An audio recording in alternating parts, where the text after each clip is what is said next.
स्वागत छ। आज हामी नेपालको संघीय शासन प्रणालीभित्र अलिक गहिरिएर कुरा गर्दैछौँ। संघीयता किन आयो, कसरी आयो, यसको संरचना कस्तो छ अनि अहिलेसम्मको यात्रा कस्तो रह्यो, के राम्रो भयो, केमा समस्या छ, यिनै विषयमा केन्द्रित रहेर छलफल गरौँ है त।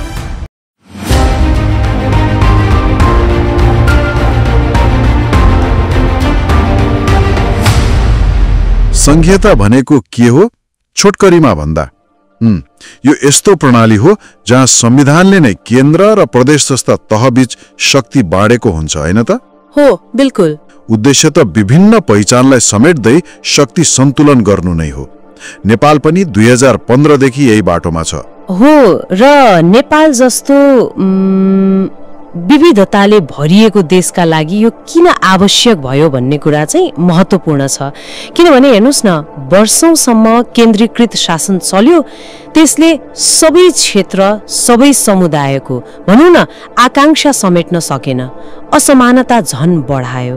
त्यही भएर संघीयतालाई एउटा समाधानको रूपमा हेरियो।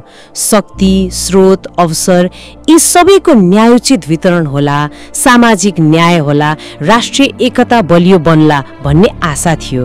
भनेपछि यो खाली राजनीतिक संरचना मात्रै थिएन, एउटा आशा पनि थियो। एकदम। इतिहास हेर्दा पनि पृथ्वीनारायण शाहको एकीकरणपछि लामो समय त एकात्मक शासन नै रह्यो। अनि 2062-63 को जनआन्दोलन भयो, त्यसपछि बल्ल परिवर्तनको बाटो खुल्यो। हो नि। अनि 2065 जेठ 15 मा त संघीय लोकतान्त्रिक गणतन्त्र घोषणा भयो। 240 वर्षे राजतन्त्र गयो। ठूलो परिवर्तन थियो त्यो। त्यति बेला माओवादी, एमाले, कांग्रेस जस्ता दलले समर्थन गरे, राप्रपाले चाहिँ अलि फरक मत राख्यो। ठ्याक्कै। अनि यो परिवर्तनलाई 2063 को बृहत शान्ति सम्झौता सीपीए सँग जोडेर हेर्नुपर्छ है। त्यो 10 वर्षीय द्वन्द्व अन्त्य गर्ने सम्झौता थियो नि, त्यसैले राज्य पुनर्संरचनाको कुरा गर्यो। अनि मधेसी, जनजाति, दलित जस्ता जो ऐतिहासिक रूपमा पछि परेका समुदाय थिए, उनीहरूलाई राज्य संयन्त्रमा ल्याउने प्रतिबद्धता गर्यो। ए नारु हो तो। हो। अनि 2015 को संविधानले त्यही प्रतिबद्धतालाई संस्थागत रूप दियो। यो एक किसिमले राजनीतिक सहमतिको पनि उपज थियो। अनि संविधानले संरचना त बनायो, संघ, 7वटा प्रदेश अनि 753 स्थानीय तह। अधिकार पनि बाँडियो। रक्षा, परराष्ट्र जस्ता कुरा संघलाई, प्रदेश प्रहरी, प्रदेश लोकमार्ग प्रदेशलाई, आधारभूत शिक्षा, स्वास्थ्य चौकी जस्ता चाहिँ स्थानीय तहलाई, अनि कृषि, वन जस्ता साझा अधिकार पनि छन्। संरचना त बन्यो, तर यहाँ अलि चाखलाग्दो पक्ष चाहिँ समन्वयको हो। जस्तो अन्तरप्रदेश परिषद, राष्ट्रिय प्राकृतिक स्रोत तथा वित्त आयोग, एनएनआरएफसी जस्ता संयन्त्रहरू छन् नि। छन् त। प्रभावकारी भए त खासमा स्रोत बाँडफाँड अनि अधिकार क्षेत्रका जुन विवादहरू छन् नि, ती सुल्झाउन यिनले त्यति भूमिका खेलेको देखिँदैन। ए हो र? हो। त्यसले गर्दा तहहरू बीच समन्वयको अभाव अझै पनि स्पष्टै देखिन्छ। मतलब कागजमा संरचना राम्रो छ, तर व्यवहारमा तालमेल अलि मिलेको छैन कि जस्तो लाग्छ।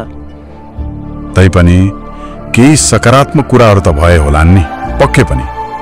जस्तो कि 2017 मा प्रदेश र स्थानीय तहको चुनाव भयो, लोकतन्त्र अलि तलसम्मै पुग्यो। त्यो त भयो। महिलाको प्रतिनिधित्व कम्तीमा 40%, दलित जनजातिको समावेशी प्रतिनिधित्व पनि संविधानले नै सुनिश्चित गर्यो। हो, त्यो महत्त्वपूर्ण उपलब्धि हो। स्वास्थ्य, शिक्षा जस्ता आधारभूत सेवाहरू पनि गाउँघरतिर पुग्न थाले। पोखरा लेखनाथले सम्पत्ति कर बढाएको वा गण्डकी प्रदेशले नागरिक सहभागितामा बजेट बनाएको जस्ता प्रयासहरू पनि त सुनिएकै हुन्। सकारात्मक पक्षहरू छन्, तिनलाई नकार्न मिल्दैन, तर चुनौतीहरू पनि निकै गम्भीर छन् क्या। सबैभन्दा ठुलो त वित्तीय परनिर्भरता नै हो जस्तो लाग्छ मलाई। ए, त्यो अनुदानको कुरा हो। प्रदेशहरू आफ्नो 70% भन्दा बढी बजेटका लागि केन्द्रकै अनुदानमा भर पर्छन्। यसलाई कतिले अनुदान संघीयता पनि भन्छन्। यसको अर्थ के भयो त भन्दा प्रदेशहरू नीतिगत प्राथमिकता तय गर्न खासै स्वायत्त भएनन्। केन्द्रले जे बजेट दिन्छ, जुन प्राथमिकता तोक्छ, त्यही अनुसार चल्नुपर्ने बाध्यता जस्तो भयो। एक किसिमले वितरण केन्द्र जस्ता मात्रै भए। अनि अर्को समस्या प्रशासनिक क्षमता, दक्ष जनशक्तिको अभाव, खास गरी कर्णाली, सुदूरपश्चिम जस्ता अलि पछि परेका प्रदेशहरूमा यो समस्या झनै बढी छ। होलान्। अनि राजनैतिक अस्थिरता त छँदैछ, समन्वयको कमी, स्रोतको असमान वितरण, अनि त्यो प्रदेश सीमाङ्कनको विवाद पनि त बाँकी नै छ नि, विशेष गरी मधेसमा। त्यो त सुनिन्छ। अझै एउटा तथ्याङ्कले के देखाउँछ भने प्रदेश सरकारले के सेवा दिन्छ भन्ने कुरा जम्मा 24.8% नागरिकलाई मात्र थाहा रहेछ।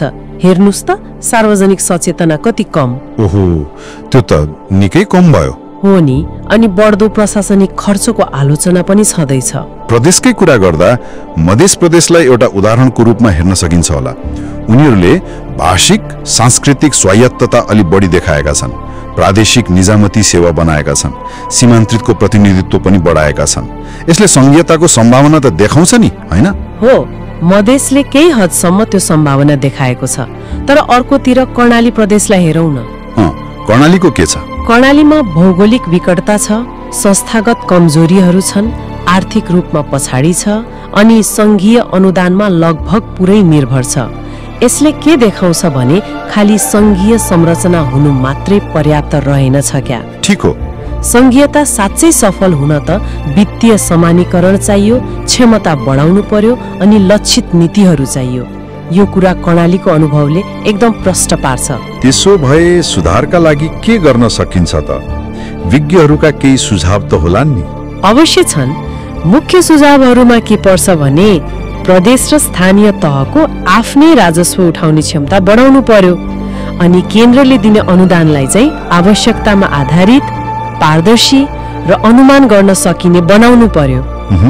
निरन्तर क्षमता अभिवृद्धि कार्यक्रमहरू चलाउनु पर्यो, अनि अघि भनेका ती अन्तर सरकारी समन्वय संयन्त्रहरू छन् नि, अन्तर प्रदेश परिषद, NNRFC हो, तिनलाई साँच्चै क्रियाशील बनाउनु पर्यो। नागरिक सचेतना बढाउने कुरा त छँदैछ, अनि आवश्यक ऐन कानुनहरू पनि छिटो बनाउनु पर्यो। तर यी सबैभन्दा महत्त्वपूर्ण कुरा चाहिँ खै राजनीतिक इच्छा शक्ति नै हो जस्तो लाग्छ। इच्छा शक्ति हो। त्यो केन्द्रीकृत मानसिकता जबसम्म हट्दैन नि, तबसम्म नेपालको संघीयता कतै विगतकै असफलता दोहोर्याउने खालको नाम मात्रको केन्द्रीकृत संघीयतामै सीमित हुने हो कि भन्ने डर छ। भनेपछि नेपालको संघीयता यात्रा एउटा महत्त्वपूर्ण तर जारी प्रयोग हो भन्नु पर्यो। केही प्रगति त भए, तर चुनौतीहरू अझै ठूला छन्। यो अझै बन्दै गरेको अवस्थामै छ। हो, ठ्याक्कै। यो अझै वर्क इन प्रोग्रेस नै हो। र अन्त्यमा एउटा प्रश्न मनमा रहिरहन्छ के प्रश्न? के नेपालले संघीयताको जुन मूल मर्म थियो नि, त्यो समावेशी र समतामूलक समाज बनाउने, त्यसलाई प्राप्त गर्न त्यो गहिरोसँग गाडिएर बसेको केन्द्रीकृत सोच र वित्तीय अडचनहरूलाई साँच्चै पार लगाउन सक्ला त, वा यो केवल नाम मात्रको विकेन्द्रीकरणमा सीमित हुनेछ? यसको जवाफ त अब भविष्यको अभ्यासले नै दिनेछ।